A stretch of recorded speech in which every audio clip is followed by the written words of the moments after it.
একটা গ্রামে 60টা মসজিদ হয়েছে। আচ্ছা, একটা ছোট্ট গ্রামে যদি 60টা মসজিদ হয় তাহলে মানুষ যাবে কোথায়? 60টা মসজিদ হওয়ার অন্যতম কারণ হচ্ছে পদ। 60টা মসজিদ হওয়ার অন্যতম কারণ হচ্ছে পদ।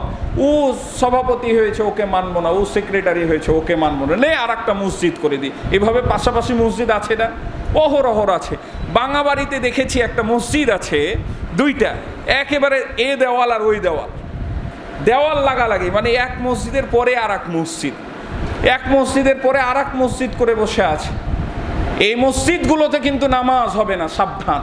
এই মসজিদগুলোকে নামাজ হবে না। এক মসজিদের পাশে আপনি আর এক মসজিদ করে বসবেন, এত সহজ? ইসলাম কিন্তু এত সহজ করে নাই।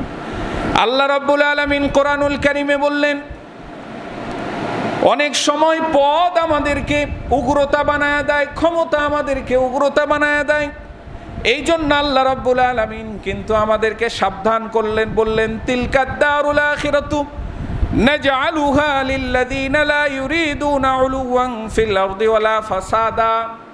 আল্লাহ বলেন, আখিরাতে এই গৃহ অর্থাৎ জান্নাত তাদের জন্য প্রস্তুত করে রেখেছি যারা দুনিয়াতে মুমিনদেরকে কষ্ট দেয় নাই, যারা উগ্রতা প্রকাশ করে নাই, যারা পদ ক্ষমতা থাকার পরেও সমাজে বিশৃঙ্খলা সৃষ্টি করে নাই। এই জন্য আল্লাহ রাসূল সাল্লাল্লাহু আলাইহি ওয়াসাল্লামের সময় কেউ কিন্তু পদ চেয়ে নিত না।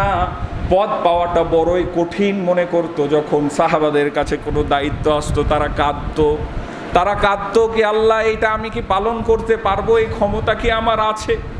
কিয়ামতের ময়দানে যদি আল্লাহ তুমি আমাকে ধরে নাও, কে হিসাব দিব? যারা পদ নাই এদের কোনো সমস্যা নাই, কিন্তু কিয়ামতের ময়দানে যখন আমি কোনো দায়িত্বশীল ছিলাম এই বিষয়ে আমাকে কিন্তু আল্লাহ জিজ্ঞাসা করা হবে।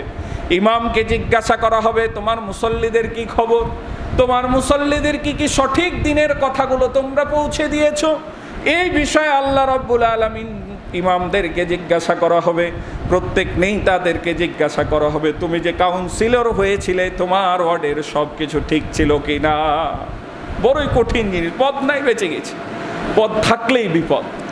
আমার ভাইয়েরা, আল্লাহর রাসূল সাল্লাল্লাহু আলাইহি ওয়াসাল্লামের কাছে সাহাবী দুইজন আসলো, এসে বলছে, প্রশাসনিক দায়িত্ব নেওয়ার জন্য বলছে যে আল্লাহর রাসূল আমাদেরকে এই প্রশাসনিক দায়িত্বটা আপনি দিয়ে দেন।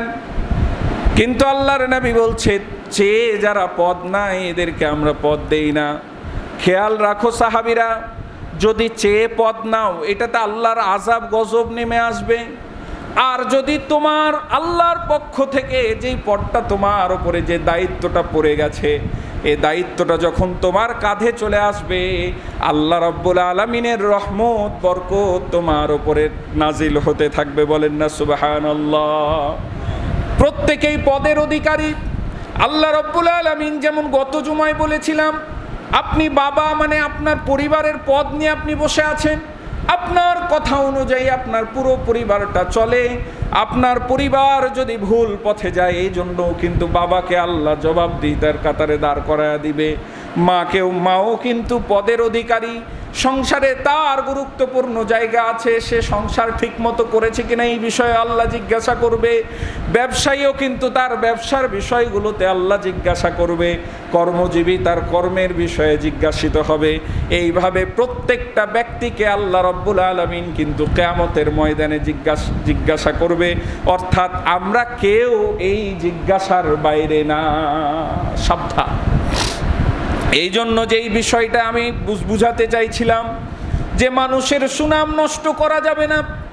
পদের লোভে হোক, ক্ষমতার লোভে হোক, নিজের স্বার্থের জন্য হোক, মানুষের নামে বদনাম করা যাবে না।